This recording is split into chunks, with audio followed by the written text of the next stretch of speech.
Is this the mic? I think this is this it? Any mic. Any mic. Any mic? Can you just sit down here at the table? Me? Yeah, just so the people can see you. Oh, okay.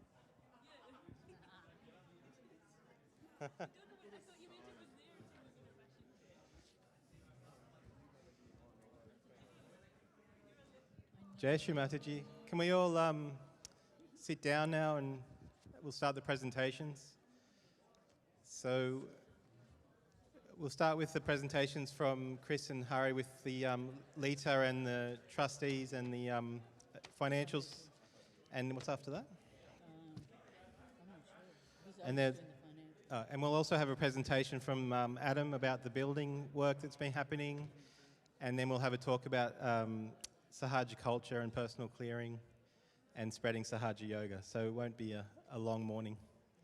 So I'll begin with welcoming Uncle Chris and Uncle Hari to start with the LITA presentation. Ooh, I think you have to see that. Jai Shri Mataji, everyone. Thank you for your patience and your attendance.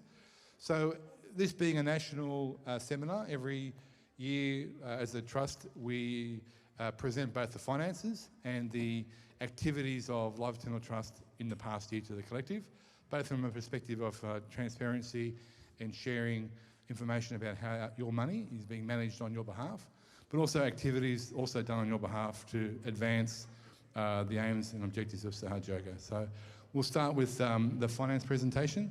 Can be a little bit dry, but you know, the attention and the rigour the finance team puts in each state and the national finance team around checks and balances, around how the money is collected, spent, reported and audited is a great credit to the team, and I want to acknowledge their efforts on all our behalf and thank them for, you know, lifting our diligence in relation to financial management. So we'll start off with the finance presentation. Thank you. Thank you.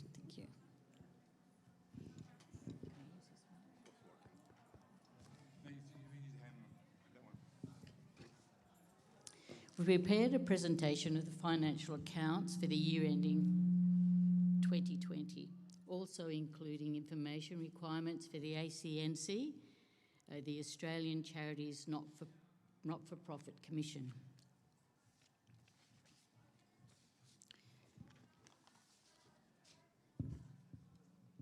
It's not working.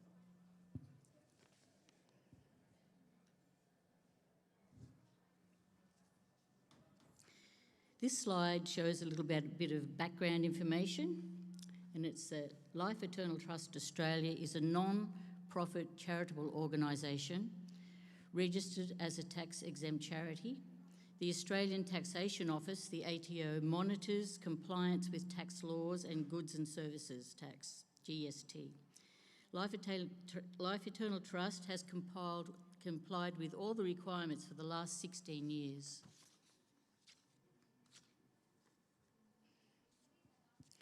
This next slide is the reporting requirements for the Australian Charities and Not-for-Profit Commission, ACNC.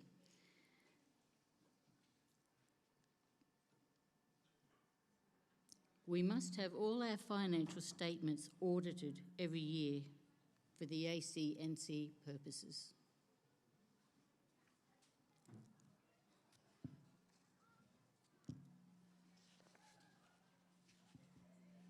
This is about the preparation of the financial accounts, and every state manages their accounts separately, and we actually compile them all together. So the majority of revenue is derived from donations. All expenses relate to Sahaja Yoga promotions and seminars, and all payments are authorised and endorsed by the trustees and councillors. The accounts team compiles all the information and checks the accuracy of the information.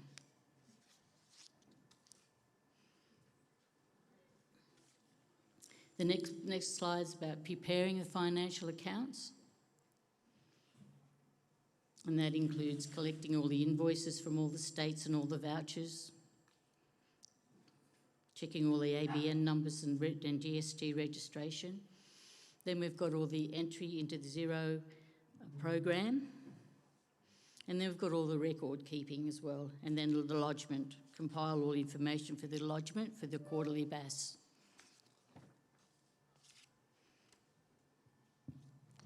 The main expenses that we have is property and maintenance, venue hire, advertising and promotion, seminar expenses, accounting and auditing, and the legal and insurance expenses.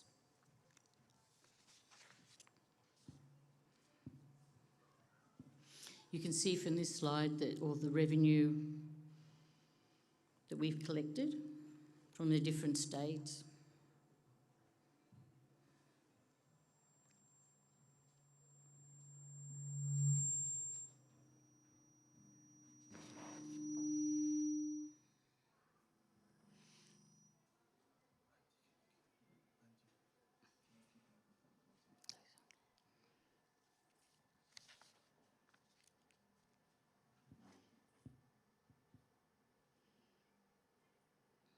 This is all the revenue that we've collected from the different states. Can you read it? Okay.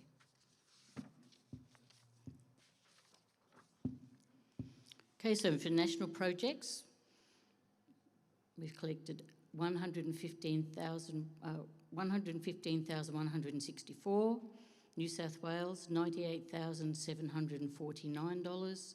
Queensland, 92,143. Victoria, 72,321. ACT, 33,079. South Australia, 20,820. Mother's Love, 17,100. Bushfire grants, 100,000. And other revenues, 3,398.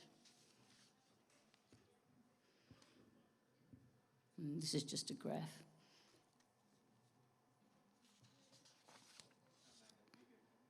No.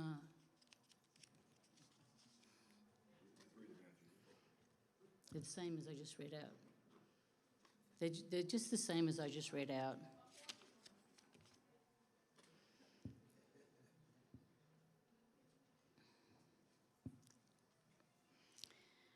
Now we have the Bushfire Recovery Grant and disbursements from Service New South Wales, which was $50,000. We spent $7,360 on the shed, and tree removal was $10,120, and maintenance and clean-up was $32,520.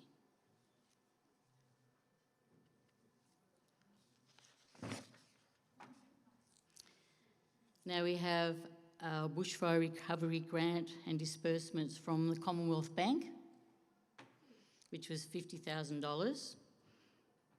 We spent $33,825 on the tractor and $16,175 on the shed.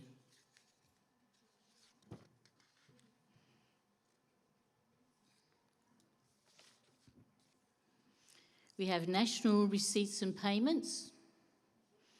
So receipts, $132,264. And our payments consist of utilities for 10 Clarence Street, which was $19,079. And that includes rates, water, electricity, etc. Then we have 10 Clarence Street maintenance, which is repairs and maintenance, kitchen equipment, cleaning, etc. Then we have online promotions, which is the telephone, internet, and our internet programs. We have our accounting fees. Sorry, the online promotions was $11,505. Then we have our accounting fees, which is $3,181. Our 12 Clarence Street loan, which is $18,570. Then we have our legal and professional, which which is $23,488, and that's for our insurance and our public liability. And then we have our motor vehicle expenses, which is $5,219. And all project money is kept in the national account. We have New South Wales receipts and payments. So we received 98,749. Then we have Balmoral rates, which is 24,689. Seminar expenses, 11,307. Venue hire, which is 10,827. And then advertising, which was, advertising, which was $8,008.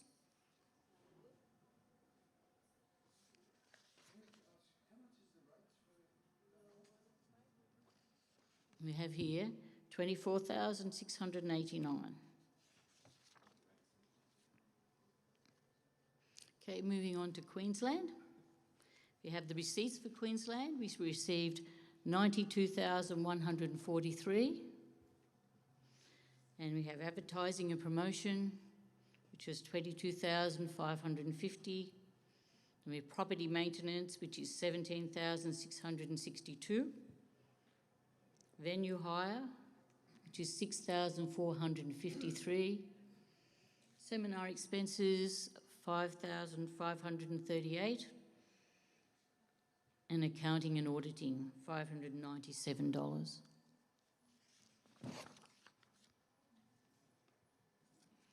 Victoria's receipts and payments. We received 72,321. Venue hire was 14,983. Property maintenance is 9,789. Insurance, 5,823. Seminar expenses, 5,757. And advertising and promotion, $995. We move on to ACT, receipts and payments. Receipts, $33,079. Seminars, $9,216. Property maintenance, $6,292. And venue hire, $3,972.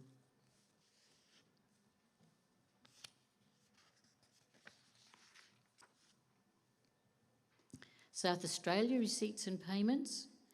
Receipts, 20,820. Seminar costs, 16,163. Venue hire, 748.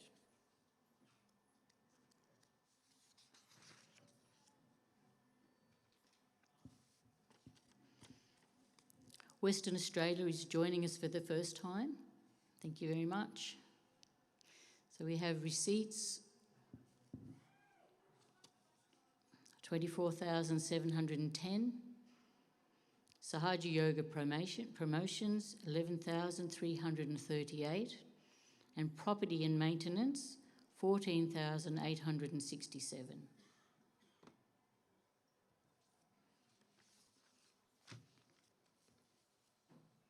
This is our National Accounts and Finance team. We have our Treasurer, which is Kim Pearce. In Queensland, we have Debbie Miller and Brett Johnson. In New South Wales, we have Radhika Richardson, Iveta Nardis, Shika Rapal and Savita Chabra. In Victoria, we have Denise Berry.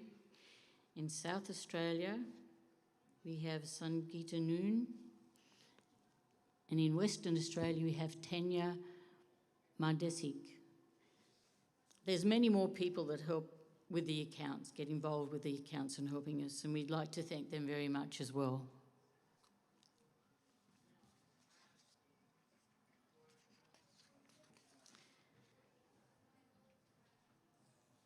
So if you'd like to make donations, there's direct debit to Life Eternal Trust.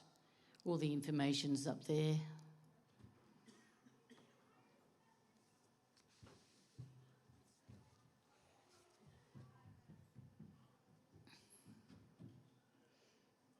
or you can make a cheque made to Life Eternal Trust Australia, or you could see Radhika Richardson. We'd just like to give a big thank you to all the Sahajyogis for their generosity and for recognising the importance of spreading Her Holiness Sri Mataji's all-pervading love. Thank you very much. Jai Shri Mataji.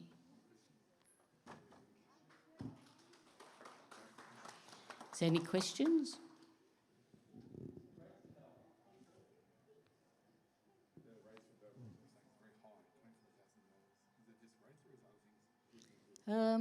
As far as I know, it's just rates. I have to look into that. You can probably come and see us later and we can go into that further if you like.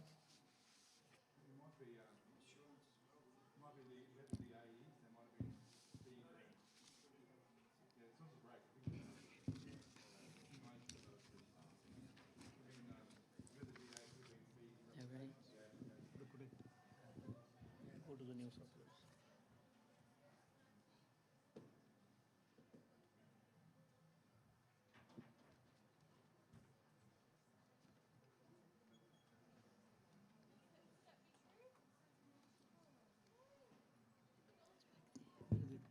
Rates, do you want rates?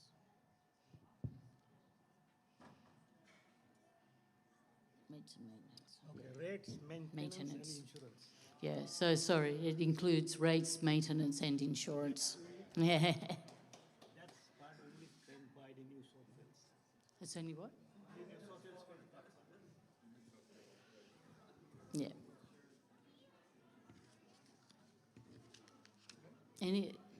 Any more questions? Thank you very much.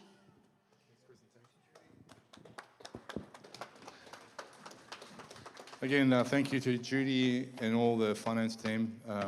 Just as for information, there are separations of teams. So we have one team that does the collection of the money into the banking, another team that does the accountings of the money, and there's another team that does the reporting.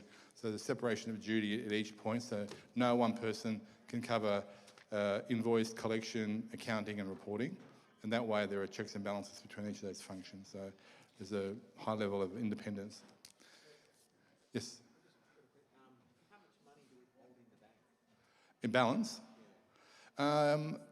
So Toby asked how much money is in the bank total. Now, when I go through the next presentation, I'll sort of show you that there are different monies collected for different purposes, and we must preserve those monies for those purposes. An example is, over the last, say, 10 years, we've been collecting money for the Adelaide Ashram.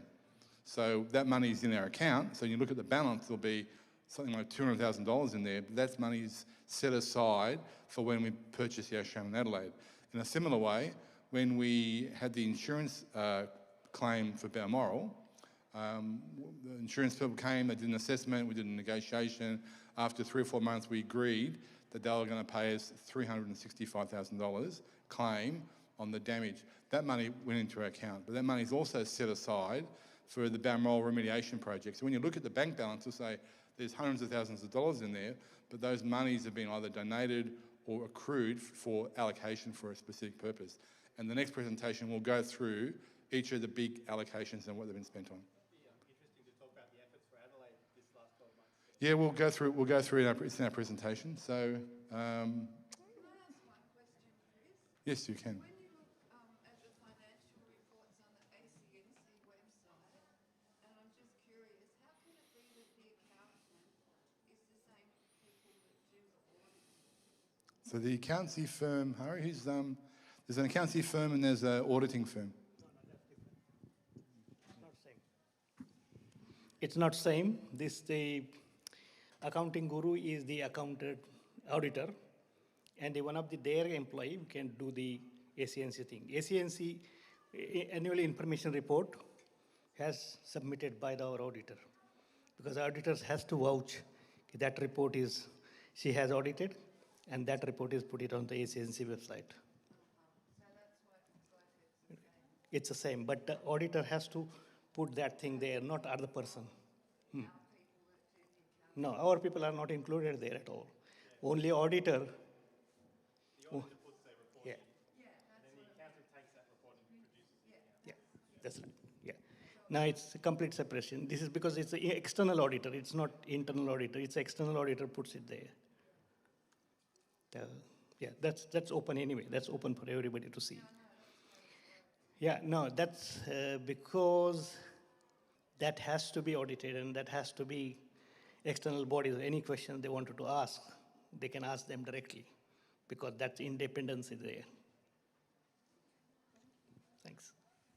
Okay, so the next presentation will be the Life Eternal Trust presentation. I'll call Adam up. So the biggest project that we did in the last year and a half, has been obviously here at Balmoral. As mentioned, we had around $365,000 insurance payout to repair all the damage as a result of the bushfire. Adam and Matthew Cooper led the Balmoral remediation project that allocated those monies for both not just the repair but also the improvement of Balmoral. And I'll pass over to Adam for the Balmoral presentation.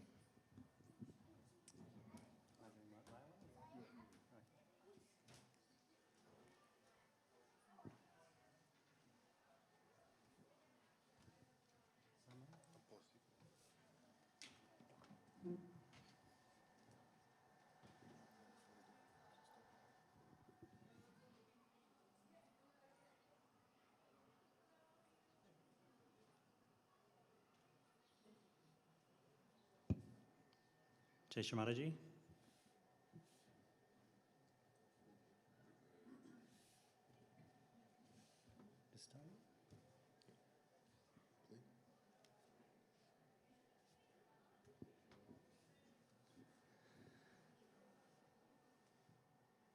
So it sounds like we're all very quiet, thoughtless, and have pure attention.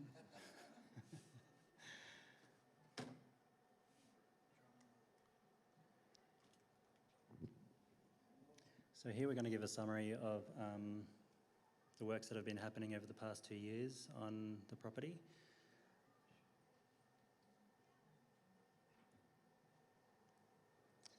So this is just a forward note, just for everybody's information.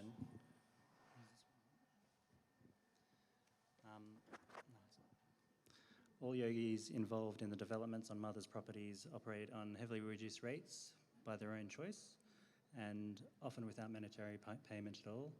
Those involved perform all the tasks, offering their love in their hearts to Mother, flowing through their hands and into the work, and understand the great blessing of developing Mother's properties. All tasks have always been open to any yogi with the desire to be involved and always will be. In fact, it's highly encouraged. We all get a lot out of it, vibrationally. The only skills needed are love for Shri Mataji and pure desire. So prior donations, 231,000 was generously donated by the collective towards the development of the property's infrastructure and proposed Puja Hall extension. This is how it's been utilised.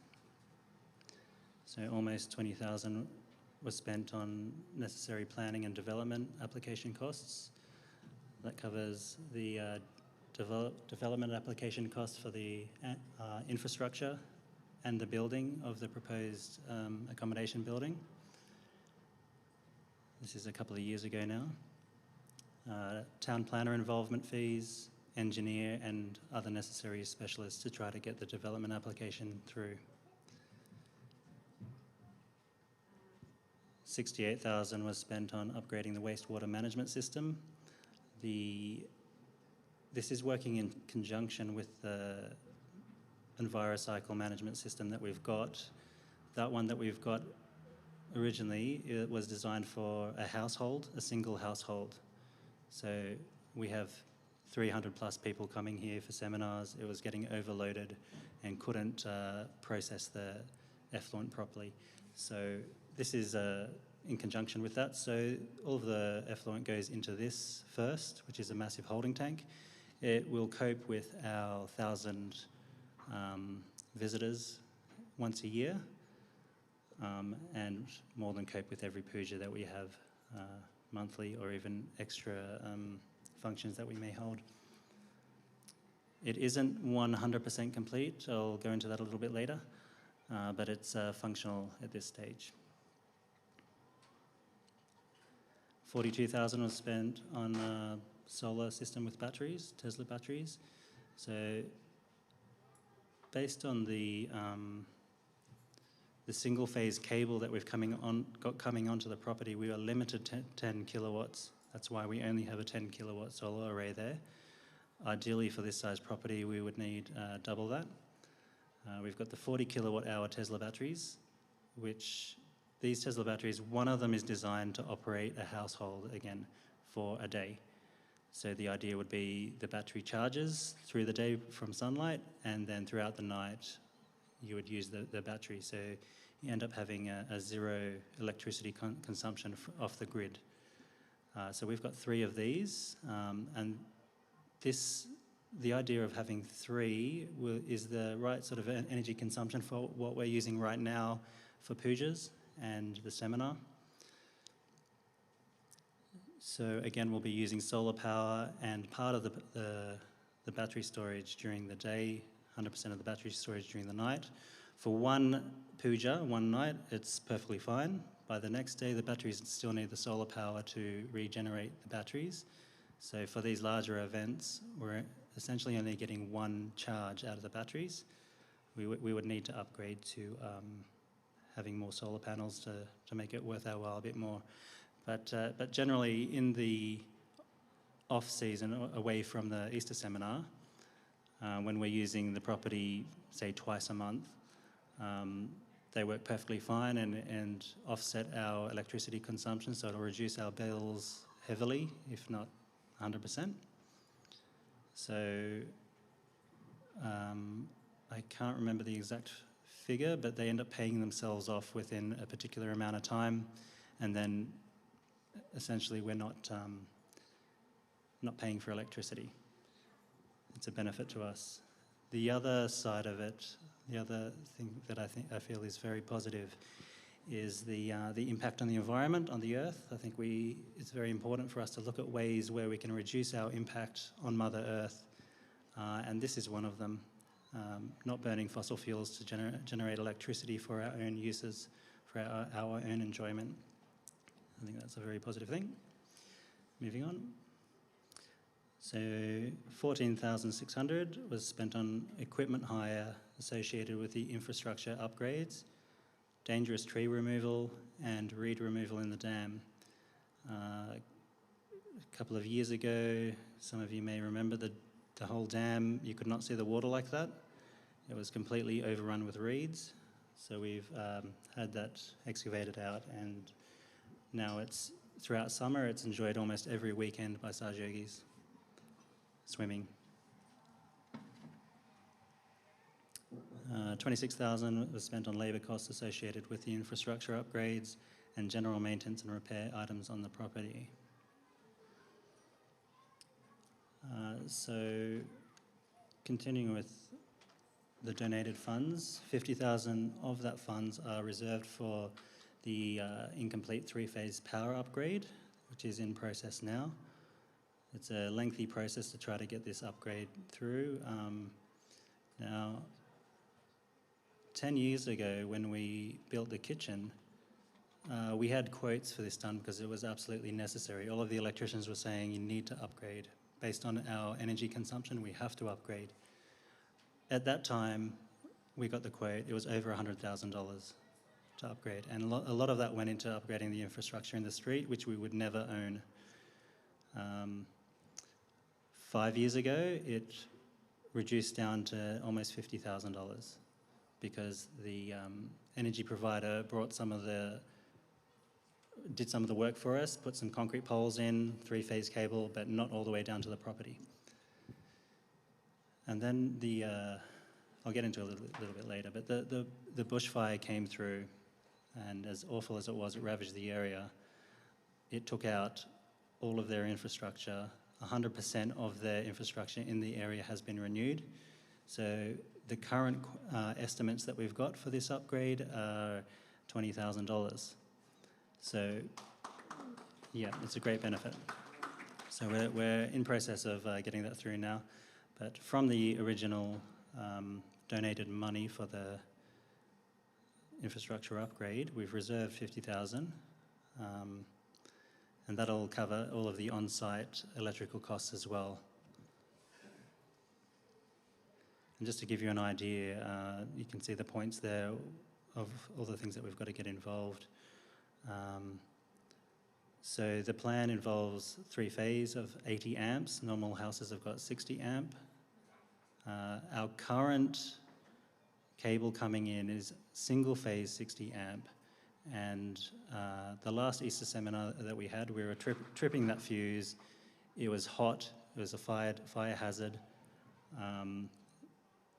Everybody was sort of a bit worried about it. Constantly tripping the power.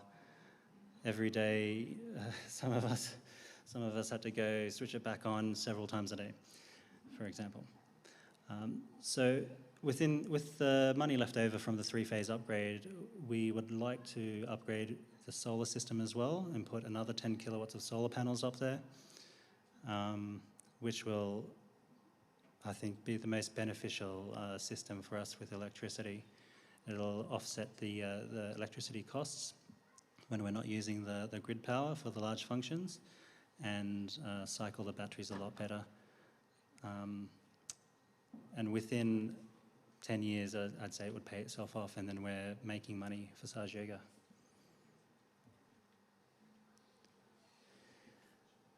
$10,000 is also reserved for the incomplete water tank infrastructure upgrades. You can see the 2 tanks there, which are new. Their costs get covered a bit later on with the insurance money.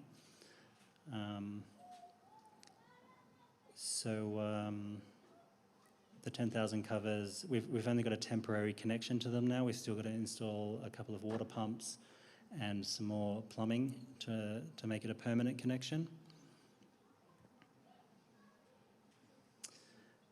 And that ends the amount for the donated funds.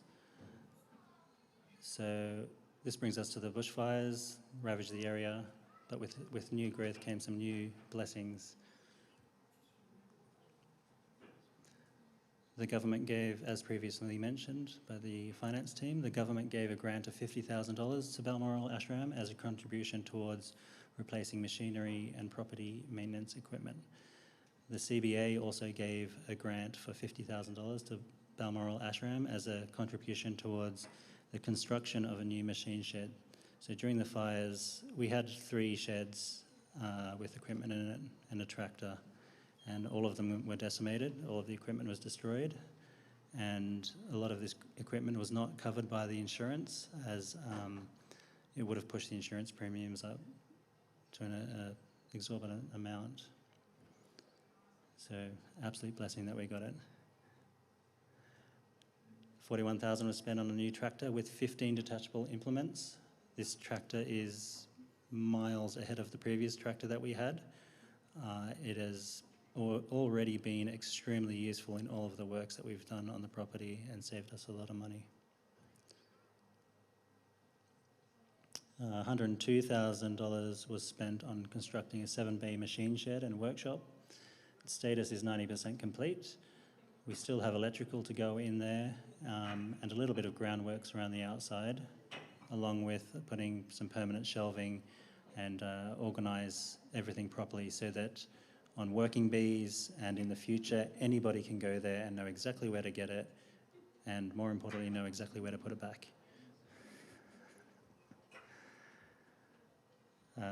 We also had Mother's property insurance reimbursement.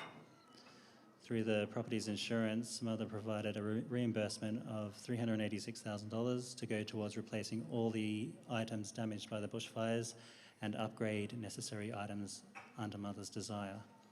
The scope was planned and agreed upon by a collective of dedicated and experienced yogis, and this is how it was utilised. So far, $20,000 has been spent on Mother's cottage. The status is 70% complete. You can see the scaffold outside there. It's currently being painted externally. That's right outside Mother's room. We've installed LED downlights to the kitchen and all Mother's room. We've renovated the kitchen with new cabinetry, benchtop appliances and flooring. We've installed a new reverse cycle air conditioner. To be done is replacing a broken shower base and construct a path, a formal welcoming path at the front of the cottage.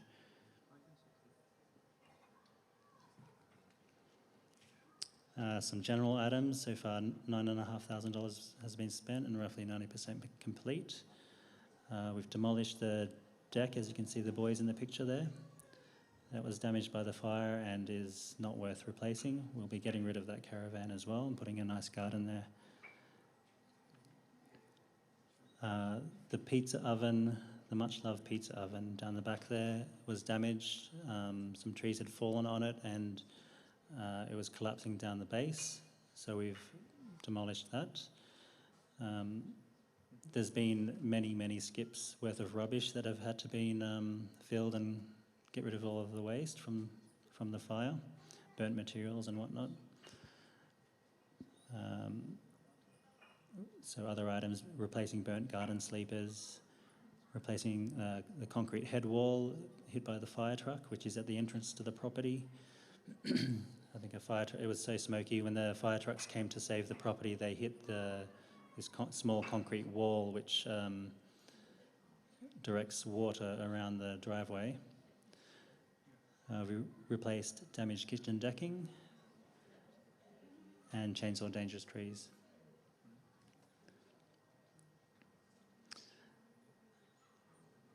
At last, the wash basins in the bathrooms have hot water supply. Makes shaving a bit easier in the morning. We have 2 grand entranceways to Mother's property, one internal at the end of the car park and one external. These are about 80% complete. This one you see is at the main entrance to the property. It's going to have, it's having some gates made up right now and out of perforated steel and an archway to welcome yogis to the property. The boundary and internal fences are 90% complete as well, or slightly higher. We've spent $85,000. We've upgraded the star picket and wire mesh fence on the front of the property there to give it a more formal and welcoming appearance to the property. This is with all hardwood.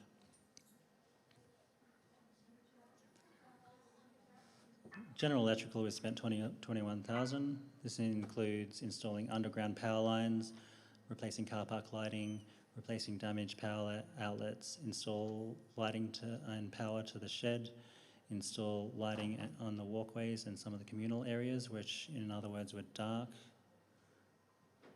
after a puja. We've installed our own internet system. There's no fast internet here on the property, as some of you may have seen with some of the live stream events. We've installed a 4G mobile network antenna and modem.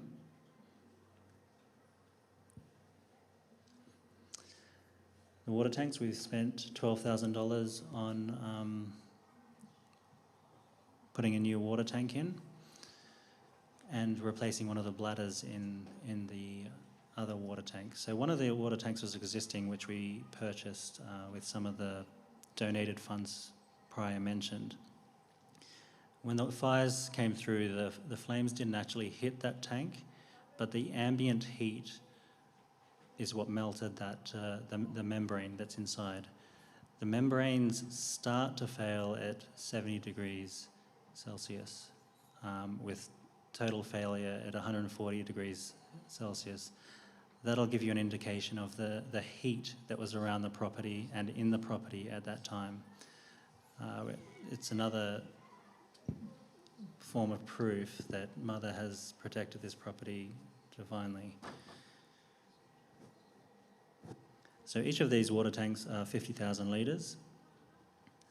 We have 2 now, so 100,000 litres on top of the other water tanks that we have on the property. So it means reducing the refilling when we need to refill them for Easter seminar. The previous Easter seminar that we had the water tank guy out here almost every second day trying to refill as we were using it. So each refill costs $100. So over a few years, these will end up paying for themselves.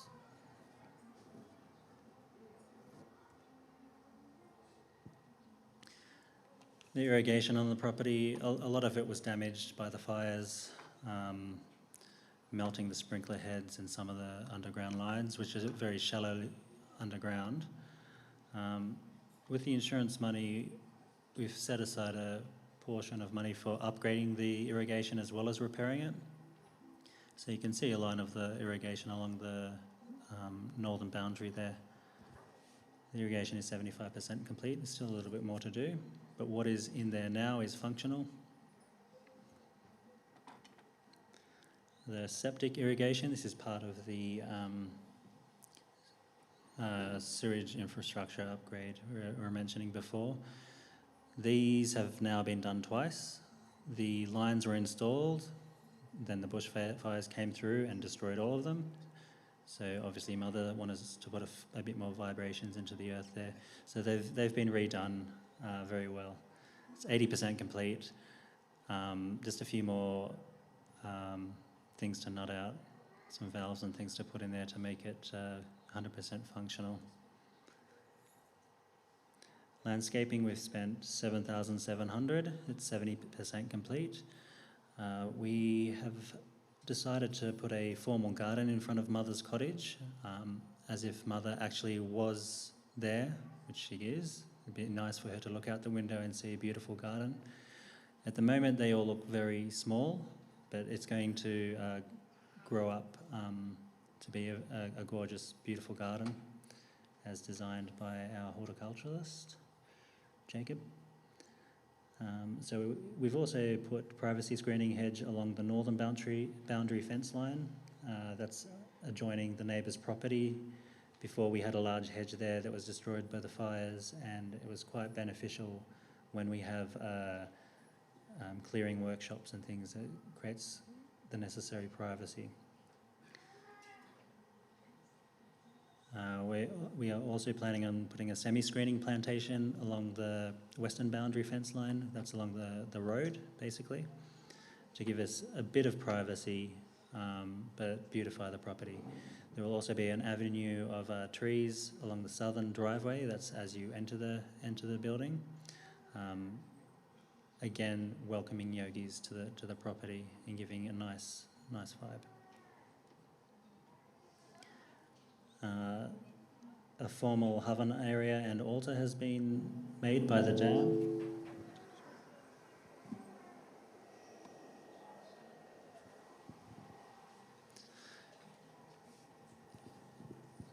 So some excavation has happened there, lower down, and nice retaining walls and bench seats, and a small altar for Shmariji to sit on while we all sit around the Havan. Currently, we have Havans by the hall, and there is not a great deal of seating space for everybody outside.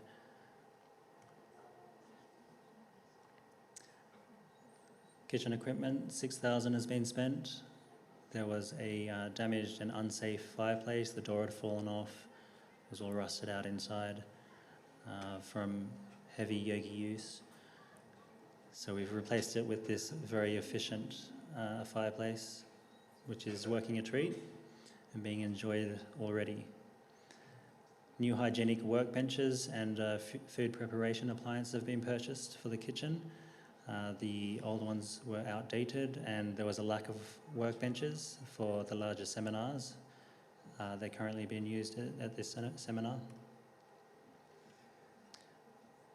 We've constructed a gazebo in place of the old bird shed that was there. This was spontaneously purchased and generously donated by a dedicated yogini, and she's made a wonderful choice there, as if it was meant for the space. This is going to be utilised as a barbecue area, so all the men can sit around there and enjoy each other's collectivity rather than cooking in the sun while they barbecue.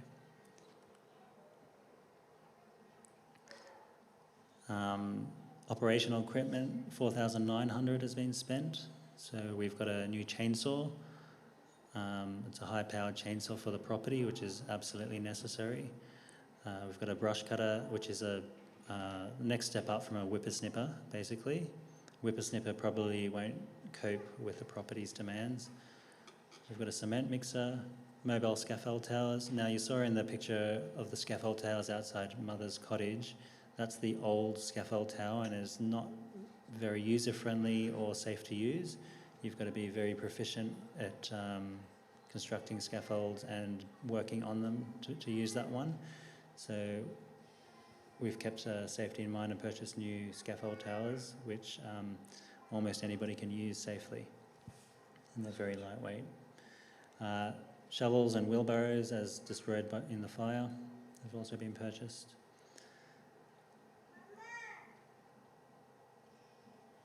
So these are some of the things that are proposed, and the current budget for these proposed items is $31,000. This is on top of completing the other tasks that were previously mentioned that aren't quite finished. The following things are planned, and a bit of collective input is always welcome for some of these things, like the first one, children's play equipment area and some soccer goals. The current play equipment is very rickety. It's a cheap Bunnings set. We're looking at building something for the kids that's a bit safer and longer lasting, and perhaps a swing set for the adults as well. UV water filter on the kitchen tank. We've been testing the water quality every year, and it's quite good. The next thing for the kitchen water tank is to have a UV filter on it. It already has a very fine water filter on it, but to blast any final contaminants, we'd need that water filter on there, which costs around $1,000. Yeah.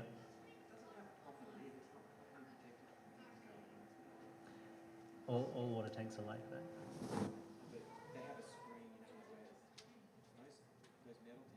Oh yeah, they have a screen. Yeah. Yeah.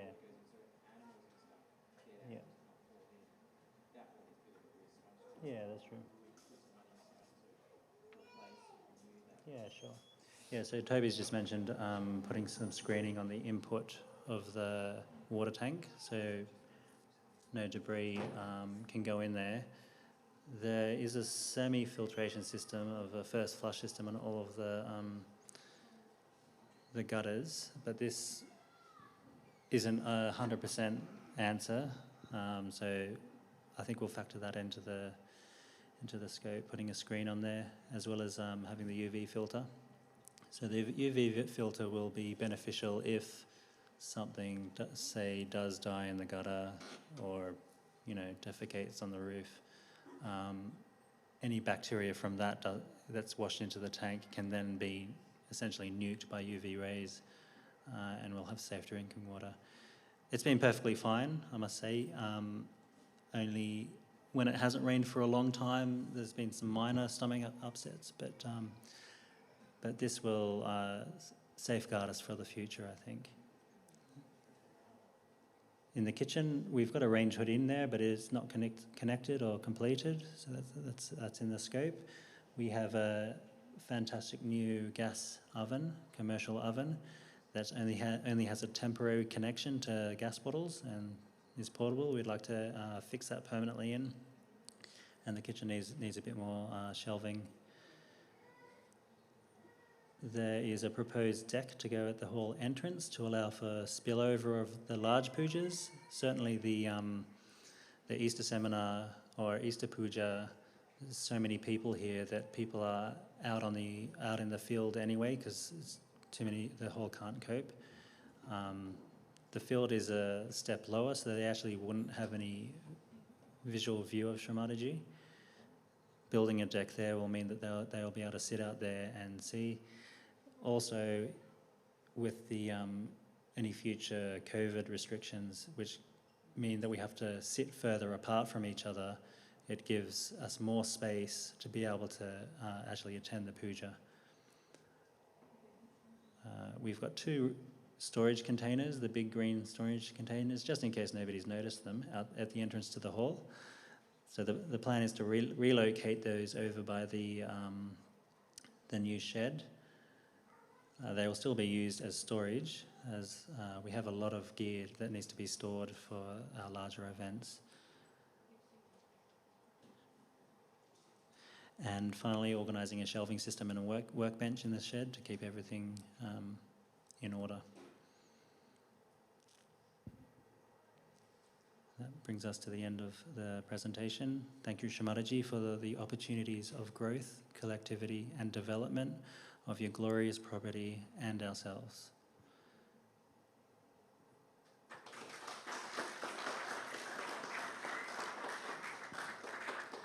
Any other questions?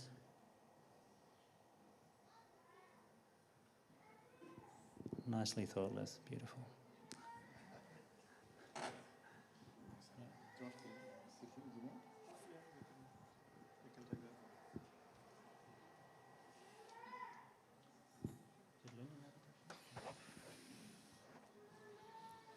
You want to bring up the other presentation? Yeah,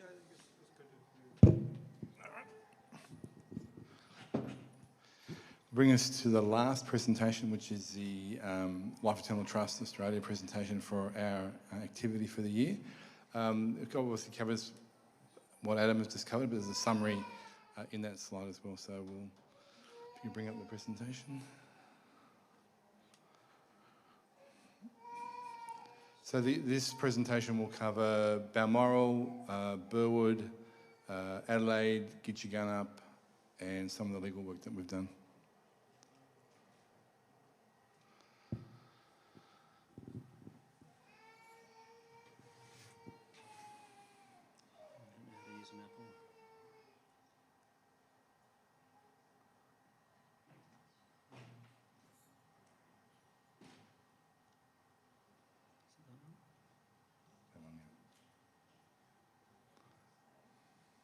How do you slide mode? And you use space bar or just the change slides? I just use an arrow.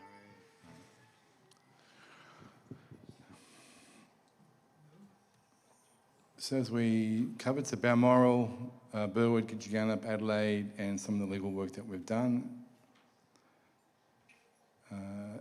So Adam's covered Balmoral, but just a summary. So in 2017, 2018, we were proposing that we're going to build an extension to the Pujo Hall. That extension didn't proceed. The budget for that project would have been somewhere of the order of about $700 to $1 million.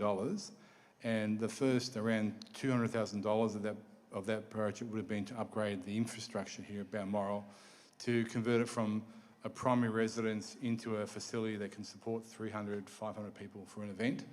So the $230,000 that was initially collected for that extension for the Pujo Hall was used, as Adam has outlined, around infrastructure improvements. So solar, 42,000, wastewater management, consultancy fees, the power system upgrade, water tanks, equipment hire and labour.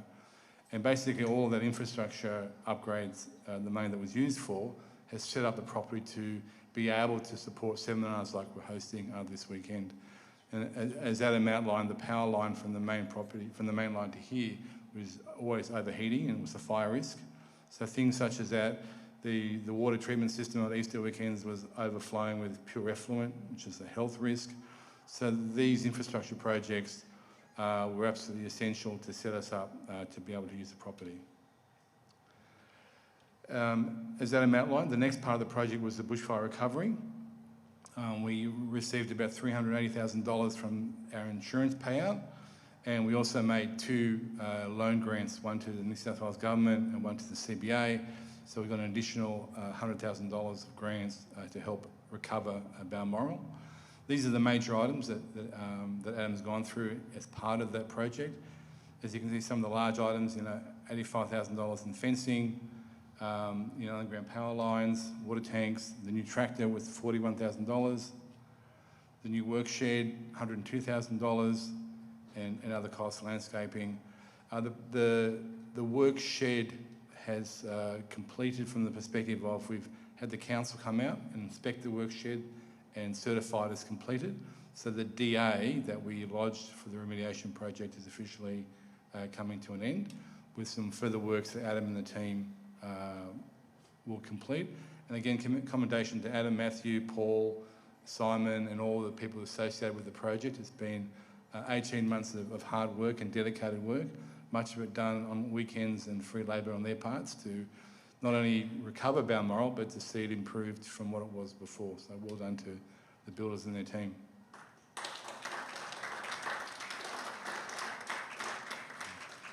As part of that project, we also saw the need to put in a formal Balmoral project management plan.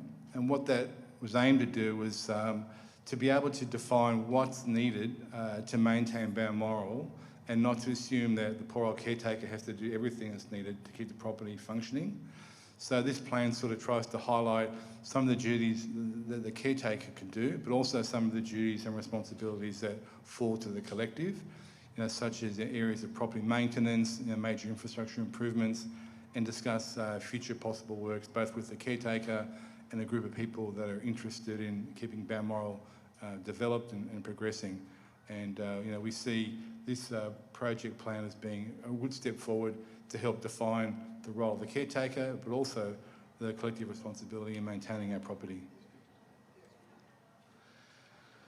The next big thing that we're talking about doing here, I'm sure everyone's heard about, is the primary school and potentially what's called the community co-housing project. These are ideas that have formed and we're starting to progress. Obviously, from the perspective of the trust being the sort of custodians of the title, there's a lot of legal work that we need to engage with to enable both of these potential projects to start. And the main thing that we need to do is talk to the Wingecarribee Council about changing the permitted use for Balmoral that will allow a school to operate here and potentially a community village to operate here. Both ideas are aspirational things that the collective want to do, and we felt if we're going to go to the council and ask for a change in use, then let's put on the table all the potential future projects that this property could be used for. As part of that process, we need to engage with professional consultants to address the various risks that are seen with those projects. And obviously the most pressing risk is that of bushfire. So the overall scheme that we're looking at doing is, if you can see on the diagram there, the property is sort of seen in two sort of zones. There's an eastern sort of 9 hectare area, which is pretty much the virgin bushland that's there that hasn't been developed. And the view is that we'd probably maintain most of that in its current natural state. And there's the 3.8 hectare area, which is where the developed part of the property is, which is where the current Pujo Hall is and where the potential school will be located, and potentially the village would be in the southern border of that yellow square. The large grassed area will be used as sporting fields and potentially for the school. So what have we done in relation to moving this forward? So we went and visited the council in December, and we took an in-principle development proposal to the council and basically said, look, we're thinking about a school and a village. We're thinking about making a formal application to get permission to do so. But before we really start spending money along those lines, we'd like to know your views for how you would view such a potential development. And if you're opposed outright, then perhaps we reconsider even attempting such a project. So the input from council was very interesting because basically they said, look, if you'd have come to us, if you just bought the property and you came to us with this proposal, we think you're developers who are looking to do capital gain, sell the village and make money.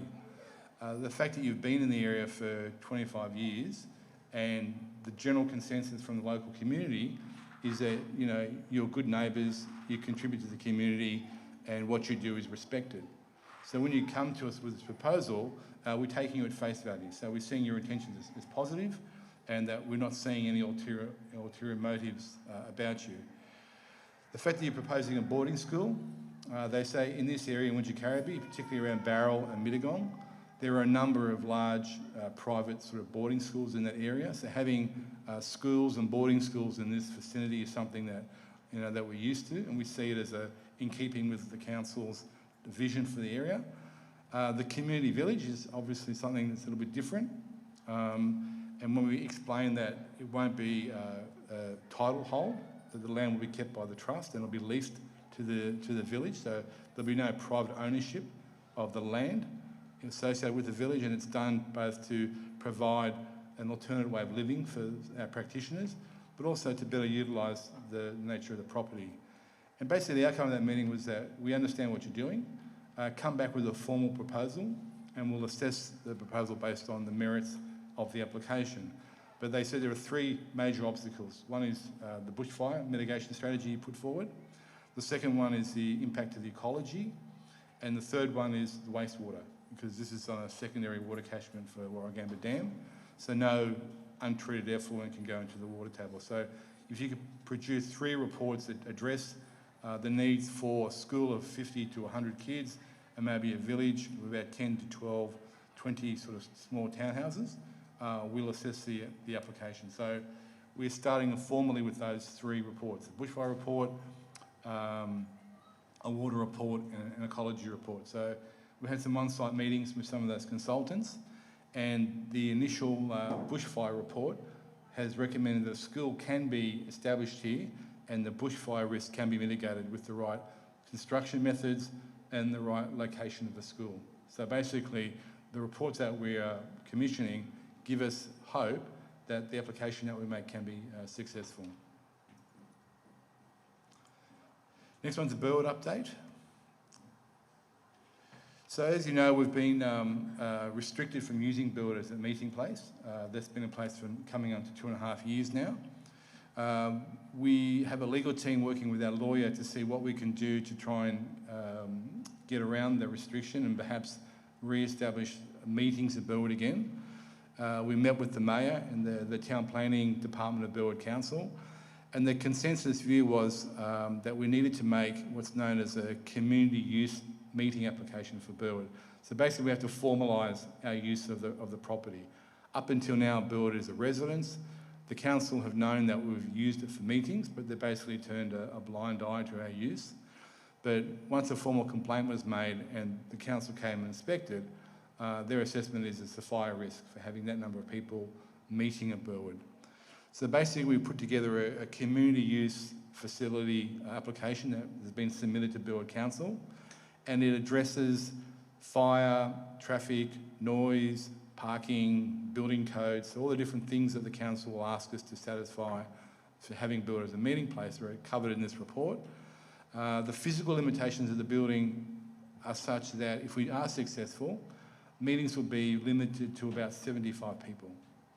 So if this is successful, the next question we have to ask ourselves is, do we want to spend the money to refit Burwood out to make it physically capable of having meetings of around 75 people?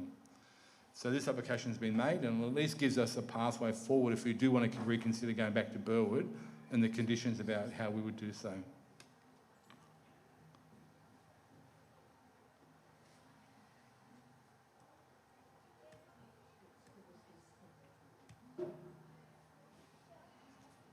The other thing that's happened at Burwood is since 2007, there's been no major works done in relation to maintenance at Burwood, and what's happened is the building has degraded as a result of that.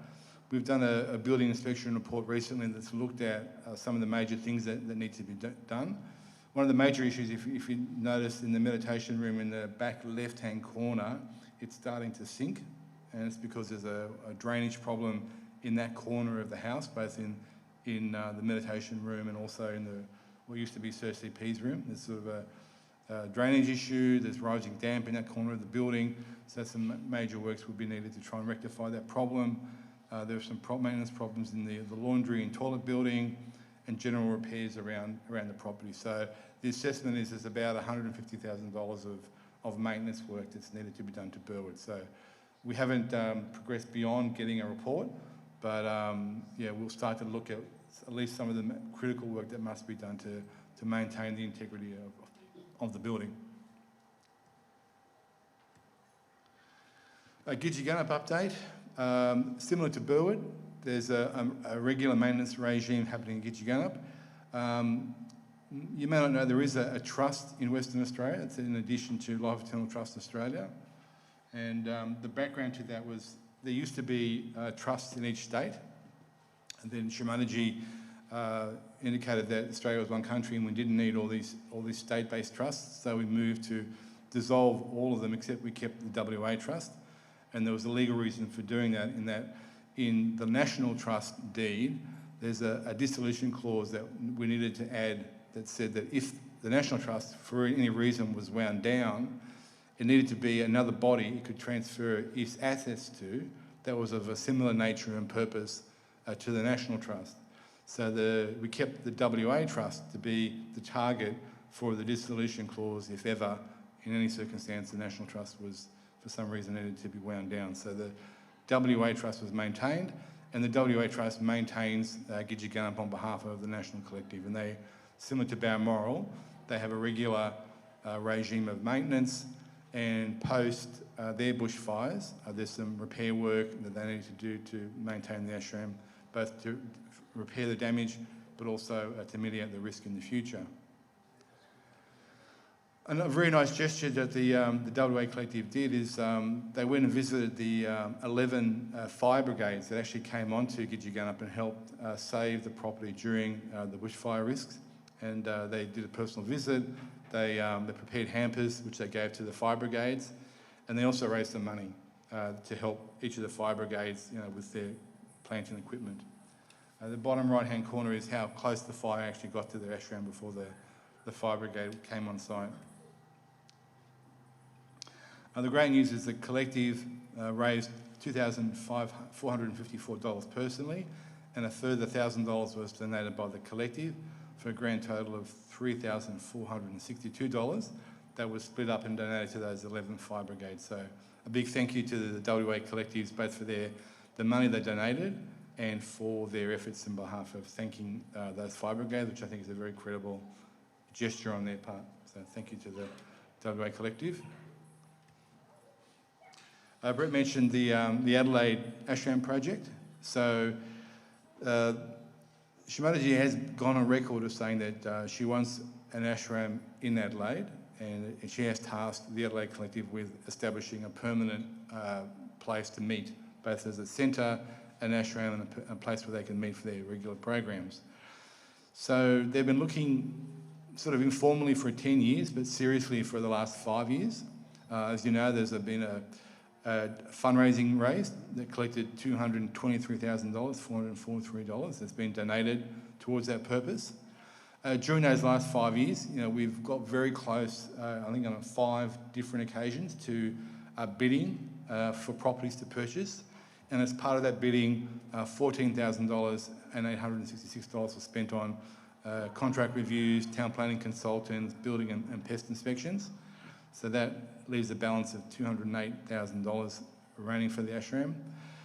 Each occasion, most of the places we've looked at have been former scout halls, former church halls, or former churches. And the reason for that is the advantage to us is that if we buy a building that has existing meeting rights, that means we don't have the problem that we're having at Burwood, where if you buy a residence and you try and turn it into a meeting place, you get issues with neighbours and the local councils for using the big building illegally. A former community hall, scout hall or church hall has existing rights, which means we can use it without having legal issues with the council, and we can renovate the building to our needs. The challenge we have is most of these halls are developers' dreams, because they can knock them down and put up blocks of flats. So every time we've been outbid in our quest. So the work is continuing. I have to give credit to the LA Collective. They go out most weekends looking at properties, looking at land. They haven't been disheartened. And the current thinking is maybe, as we did with Bramaran, is maybe we'll look for a parcel of land, maybe with commercial zoning, and erect a purpose-built hall that they can then serve the needs of the collective. So we are starting to go down that path as well. But I've got to give great credit to the LA Collective, because they haven't given up, and they've been persistent and consistent in their desire for finding their own permanent home. Of all the projects that we're doing from a trust perspective that we've discussed, this probably is our highest priority, because it's something that's the only state that doesn't have their permanent centre, and it's something that Humanity did task them to do. So the Trust and the LA Collective are very committed to trying to get this done. There's some legal action that we've taken this year. So in 2003, the Trust actually took out a legal trademark for the word Sage Yoga in Australia, which means that we own the rights to the use of the word Sage Yoga. And we did that as a way of protecting ourselves into the future. And that's come into use because in the last year, we found that there was a group up in the Gold Coast that were trading on the name Sage Yoga. They were starting to sell Sage yoga mats, and they were starting to hold Sage Yoga meditation and charging. So we wrote to them, we took some legal action, which was basically called a cease and desist action, and the good news is we were able to stop them because we had the legal trademark and said that we are enforcing our trademark, we own this and you're not permitted to use it for commercial activity. So as a result, they've ceased their activity and they've relinquished the use of that name. And that action will be taken in the future if other people decide to do the same thing.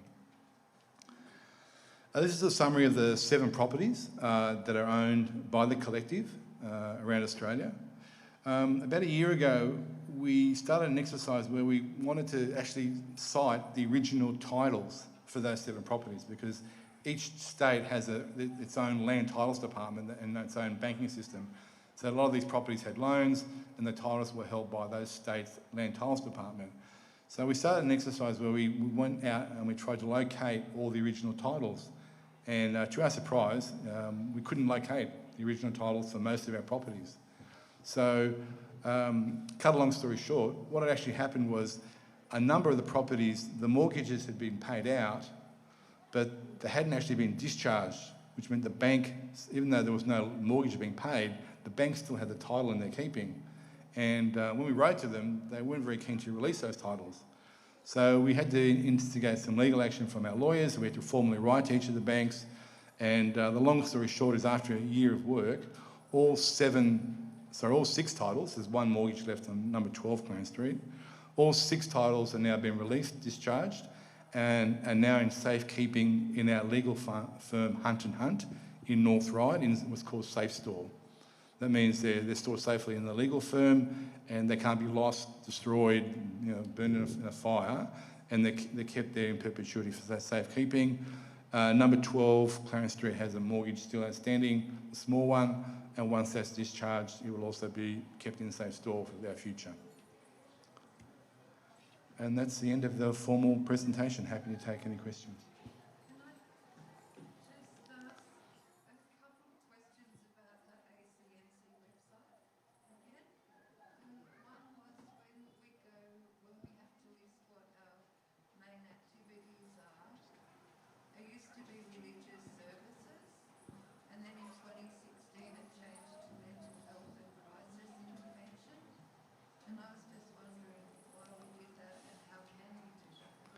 The main reason is we described our activities as religious services, but we aren't actually a registered religious organisation. So we're a registered NGO. So to have the ACNC registration for something that we're not legally registered for, we felt was not in keeping with what the ACNC stands for.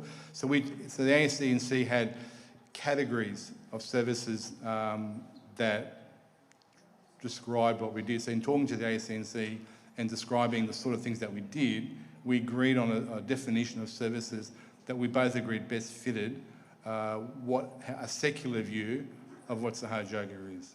So, just the term crisis intervention, isn't that a bit?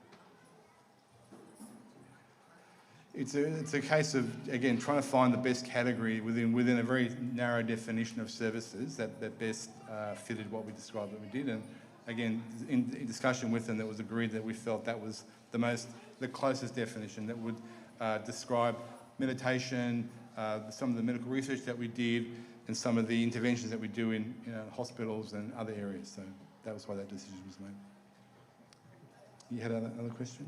Yeah, and the other one was just when we say that we can't do fundraising activities, but on the ACNC website we say that we intend to do fundraising activities for some years.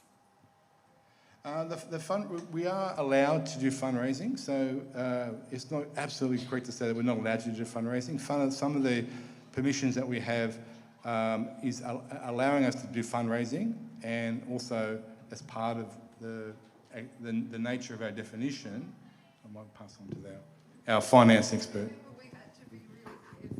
Now, we don't have the fundraising license from the trading. That's a separate license. We don't have that. ACNC website is a different thing. ACNC website, we say we collect donations. We not do the fundraising. It might be, but just saying it is incorrect because we need to have separate license for New South Wales to get the fundraising. We don't have that. I don't know, means we tried once before, but it has a separate accountability. That's why we didn't do it.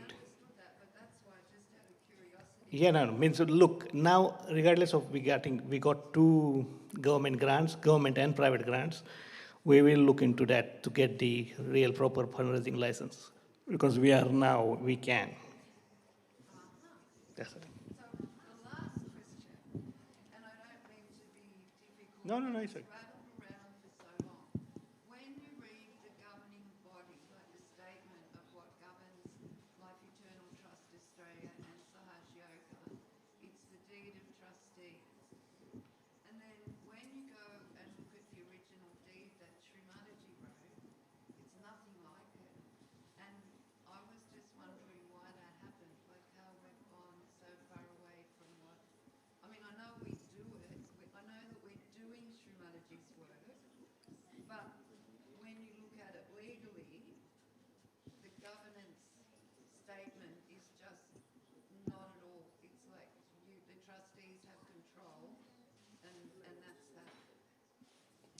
That's our setup. And whatever you are saying, governing principles, as per the charitable organizations, ACNC, whatever then policies and procedures adopted by whatever their directions. They are different policies and procedures. All operating the things are different. Trust deed is not changed. Trust deed, whatever Shrimati signed, only change was K. Shrimati was a president of the trust deed. Now that not there, so that's the only change. There is no other change. As is it, original trust deed is always there. All over the world, that old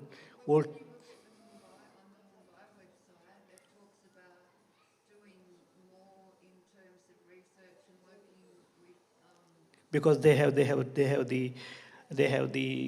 what do you call that? Washi Hospital. Because we couldn't. That's was precisely afterwards that addition is happened afterwards. That addition, original trust deed, I was there. Original trust deed was not signed for that. Original trust deed is exactly same all over the world, which is signed by Shrimati. Same copy gone everywhere, but then because of the Washi Hospital, we have to change that 2-3 clauses to get the research and the medical thing. Yeah, we don't do, because every country has a different thing. Every country, not all the same. The original draft is same, but the activities are country-wise different. We can't do mean.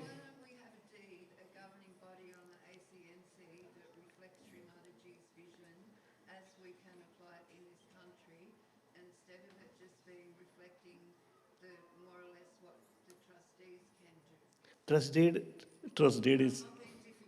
It's not difficult because you are combining. Every country has. I said the original document is the same all over the world, but then additionally, Italy, if Italy needed school or anything else, they added those clauses, considering Shrimati at that time.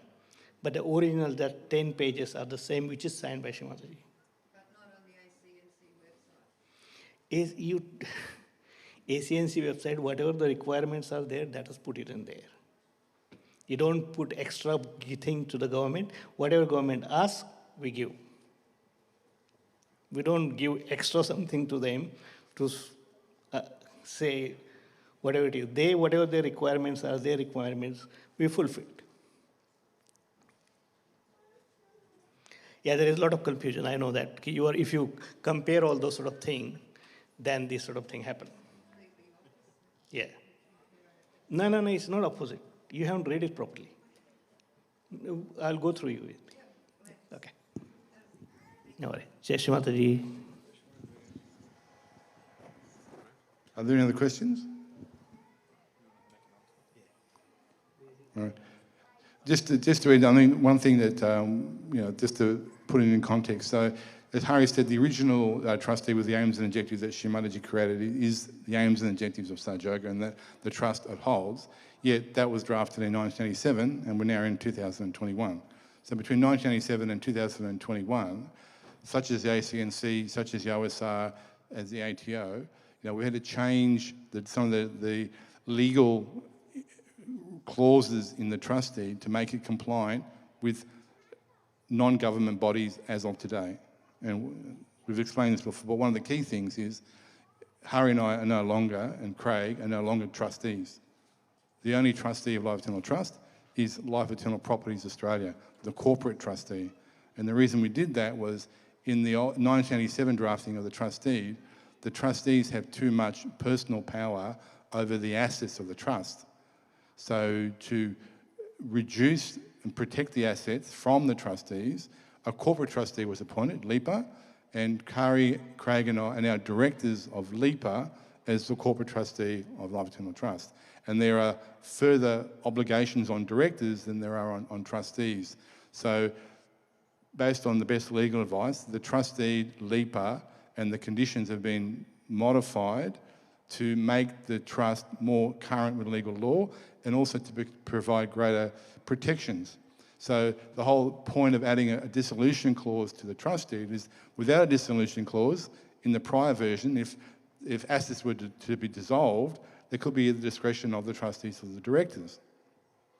And they could make decisions about how assets are handled. Now that there's a dissolution clause that says the assets must be disposed to another trust of the same nature and body as Life Eternal Trust, it takes the decisions around how our assets are managed away from the directors and trustees and puts it into another trust. So greater protections and greater legal obligations have been added over that period of time, again, based on advice from an expert prolegist in this area. It's been changed over time. So the removal of personal trustees was done when we transferred the title of number 10 Clarence Street from the names of individual trustees into LEPA. Now, when we realised that number 10 was in the names of the actual the trustees when Burwood was purchased, there was always a question mark about was Burwood owned by the trust or was there potential ownership by the names on the title, who were the trustees at the time. And it wasn't a clear decision. So the legal advice was we must clarify the title of Burwood. So we must transfer it out of the names of the trustees and into the holding company for LEPA. Now to do that, the power of the trustees in the trust deed was raised as an issue. And the restructuring of the trust to put the corporate trustee, remove individual trustees, was a condition that the OSR put on us to not charge stamp duty. So to make it an allowable transaction, to make it stamp duty exempt, the trust deed had to be changed in that way to make it more robust, and that saved the collective around $100,000 in stamp duty fees. Thank you. Thanks, Chris and Hari. And it's just on behalf of the collective, thank you to both of you for all your hard work. As in my profession, I deal with this sort of thing on a daily basis, and I can tell you everything is completely in order, above board, squeaky clean, and compliant. So they do a tremendous job, and behind the scenes, when you get this role as coordinator, you realise how hard they work and how devoted they are in their jobs. So thank you to both of you. So moving on from admin to the next session. Is Eugenia here? I think she was going to present. Is she here? All right. Well, I've got a spontaneous session about Sahaj culture and personal clearing I was going to present. So I'll do that, and if Eugenia arrives, we'll finish with her session on spreading Sahaj Yoga. So I got a phone call from Ramesh last week, and he said, can you do a talk on Sahaj culture and personal clearing? Because he's very dedicated to personal clearing. Some might say overly dedicated, but he's a tremendous yogi and he really works hard on himself. So I said I would. I didn't want to put too much thought into it. I thought it would be better to, if it's Sahaj culture, well, let's keep it Sahaj. So I just had my attention on it over the last sort of week or so, trying to decide what I might talk about and see what felt good. So I guess from Ramesh's perspective, he was just saying, are we maintaining the standard of Sahaj culture that we expect from ourselves? And in particular, are we all doing the personal clearing required to maintain the Sahaj culture? So that's something we each have to ask ourselves, in our own self-mastery, of course, but of course as a collective, the more we clear out ourselves at home, going beyond the basics of, I'm assuming everybody is getting up early for meditation, sitting quietly in the mornings, doing puja to Shri Mataji, coming home, having foot soaks of an evening, and meditating after their foot soak, and then if there's any additional clearing, then you got to look at the extra techniques beyond those basics to then work on your deeper stuff. So if we all make that effort, and Uncle Juan was talking to me earlier of he spent a lot of time with Shri Mataji, and she told him a lot of interesting things about Sahaj Yoga, and one of the things was that when we come together as a collective, we all come to the level that the collective is on. So some of us are at different levels in our spiritual ascent, but when we come together, we all find that middle ground, and that's where we all sit. So the more we come to the collective as a clearer instrument, the greater the collective experience will be. So I guess for me, the Sahaj culture comes back to, it's a personal journey with the collective. So we all, as individual yogis, we should be aspiring to ascend, and that's really critical. So we shouldn't just be taking it by the way and taking it easy. So I've brought this book with me. It's actually from a gift from Easter Puja 2014. It's also online on the Resources for Yogis website. So I thought this was really instructional with regard to Sahaj culture, which is just a few little tiny excerpts which I'll read out. So something I noticed, I don't know if it happens in Sydney, but it's something I noticed last year at Wamaran with our pujas. In the puja, there wasn't quite the concentration of attention that there used to be. People would start to chatter. Some people would make a little joke to each other. People would have their smartphones sitting next to them. So at the beginning of this year, I found this book and I just read it out to the collective and sort of tried to lift the expectations on the collective of what puja is. And this book, if you haven't read it, I recommend absolutely that you do read it. It's quite incredible, and it makes you realise, how special puja is and how lucky we are to attend puja. So I'll just read you a few little excerpts. Yeah. Yeah. Mm. Do you want to? Tonight at 6:30, we'll have everybody sitting down. Do you want to put it? Because you're talking to the, we know, the ones Yeah. that really need to hear this. Yeah. Not here. Do you want to say that? Or? Okay, I will. Excuse me for interrupting. I just think what Brett is saying is so important, and I can see the yogi sitting here. We excuse me, but we know this, and there are a lot of people in the collective that do need to hear what Brett is saying. So at 6:30 we're having the children's entertainment program, and then we'll be having dinner, and then another program after dinner, getting the children in early so they can go to bed a bit earlier. But I think what Brett is saying is so important for Sahaj culture, puja, so maybe we'll wait for tomorrow. Is that all right? Yeah. Oh no, this afternoon at 6:30. That's okay with me. All right, I'll put that one on hold. So, I'll just read the little excerpts for you. I'll just probably, yeah, you just got curious. I'll just read these little excerpts, yeah. And then we'll finish. Yeah. I'll read these again tonight, so. This book has little subheadings with parts of Mother's talk. So this one is highest priority. If you have to gain anything in puja, you have to give it the highest priority. If you do not give it the highest priority, it doesn't work. If it is just by the way, it doesn't work. And then just before puja, if your mind is telling you anything or doubting, just tell him to stop. Because the mind can act against you. So for the puja, you should be all prepared in a way, in a receptive way, and receive it. That was 1982. This one is sincerity. The complete integration within comes by dedicating yourself to your own improvement. First and foremost is time must be given for your development. Not to show me or not to show anyone. It is between you and yourself. You have to work hard to cleanse yourself. It is easier also, and the best, most enjoyable, is to have very clean chakras. First of all is complete sincerity.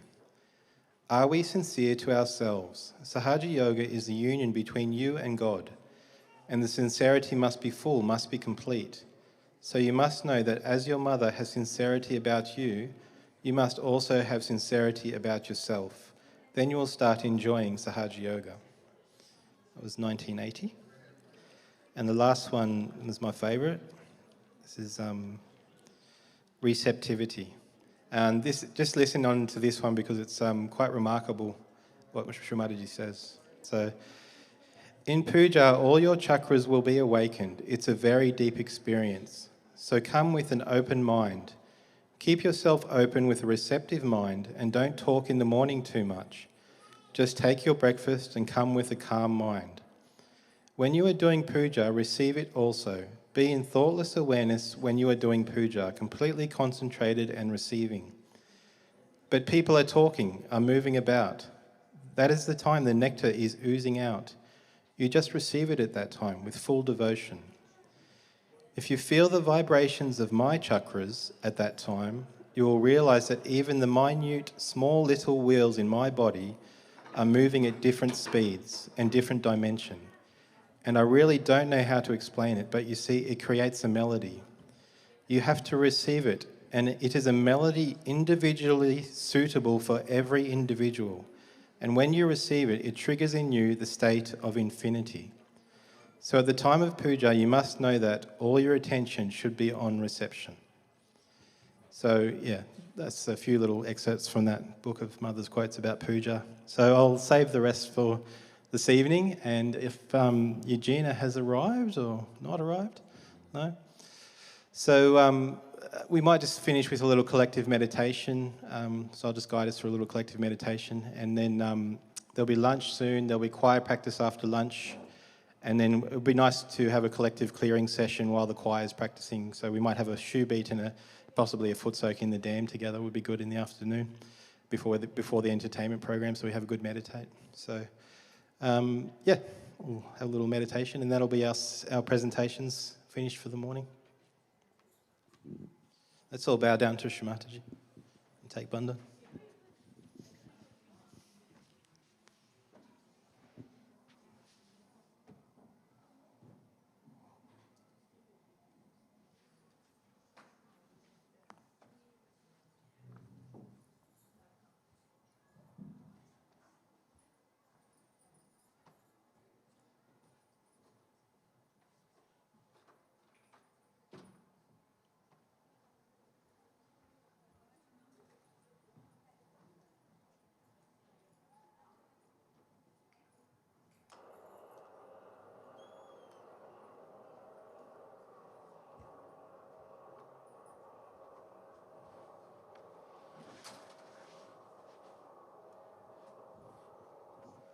Just gently close our eyes and take our attention inside.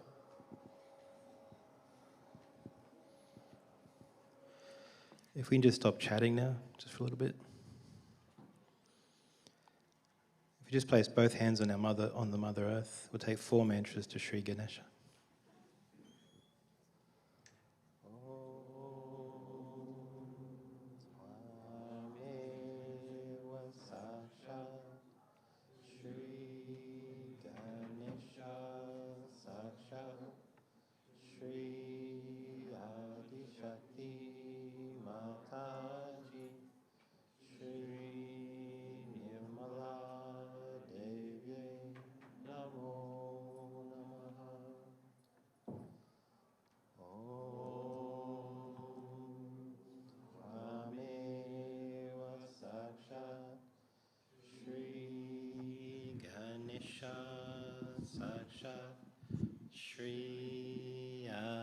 Adi Shakti Mataji Shri Nirmala Devi Namo Namaha.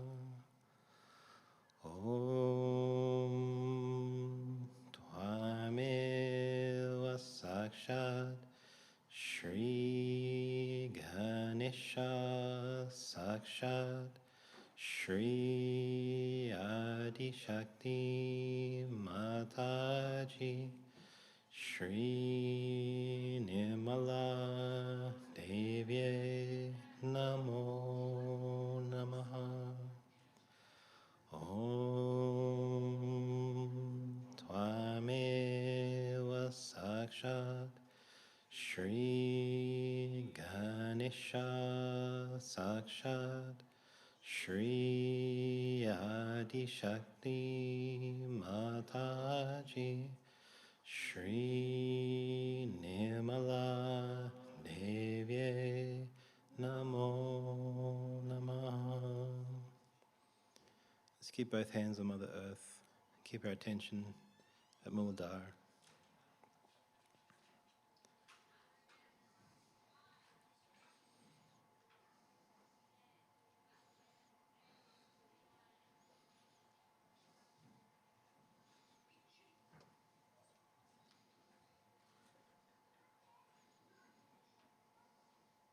Let's thank Sri Ganesha for protecting us, for protecting our innocence.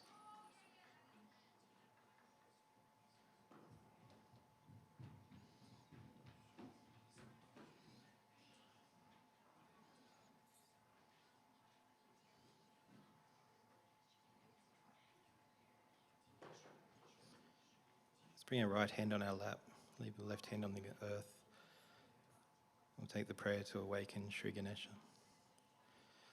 Sri Ganesha, I am going to be worthy of your attention. Please make me innocent so that I am in your attention. Sri Mother, you who are Sri Ganesha, please grant me wisdom and discrimination. Jai Shri Mataji.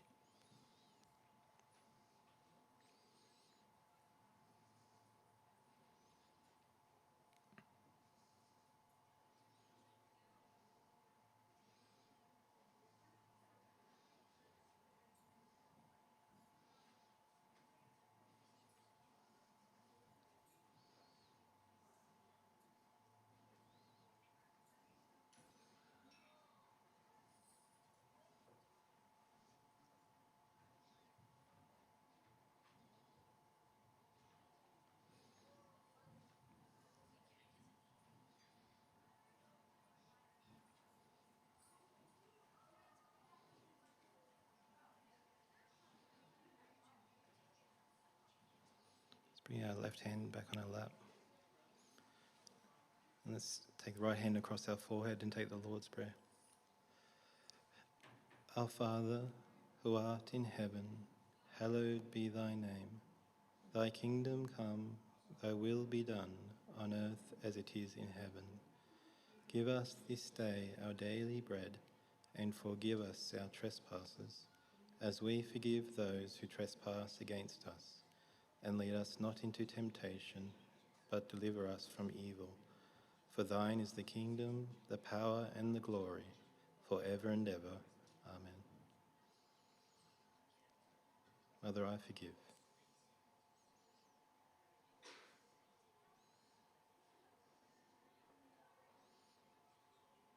Mother, please grant me humility.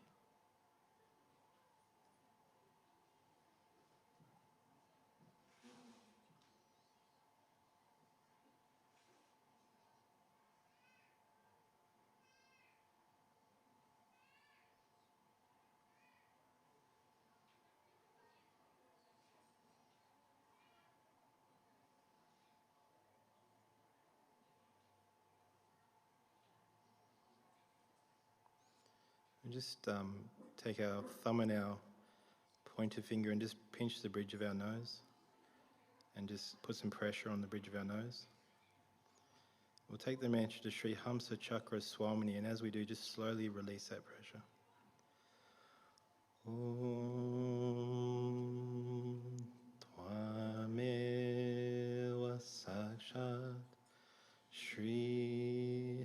Tamsa Chakra Swamini Sakshat Shri Adi Shakti Mataji Shri Nirmala Devye Namo Namaha.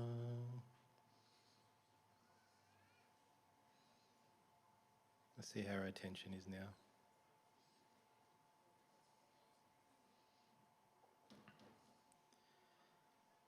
If any thoughts are coming, just see what you're feeling on the hands or in the chakras on your body.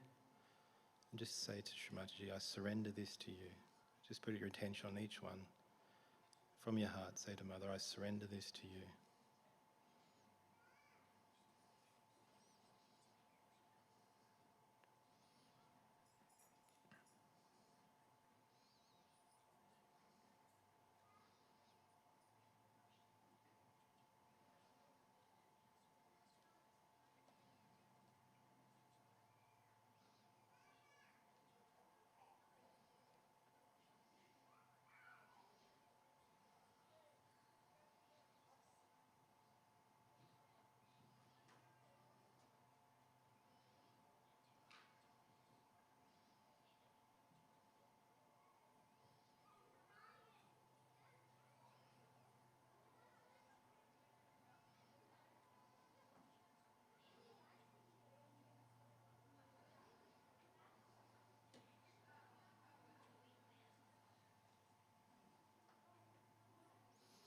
Let's place our right hand on the left heart.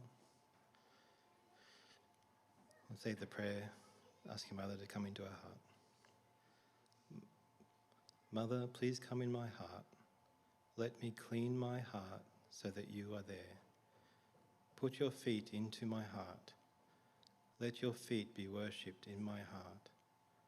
Let me not be in delusion. Take me away from illusion. Keep me in reality. Take away the sheen of superficiality. Let me enjoy your feet in my heart. Let me see your feet in my heart.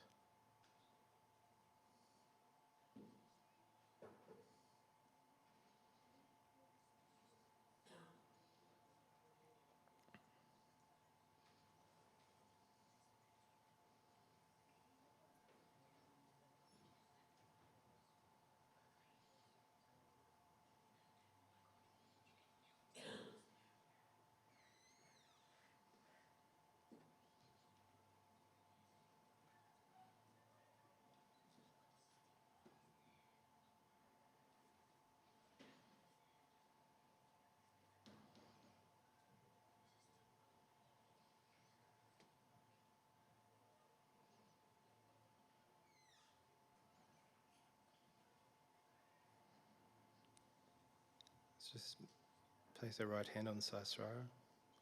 With a little pressure on, just rotate the scalp on the Sahasrara.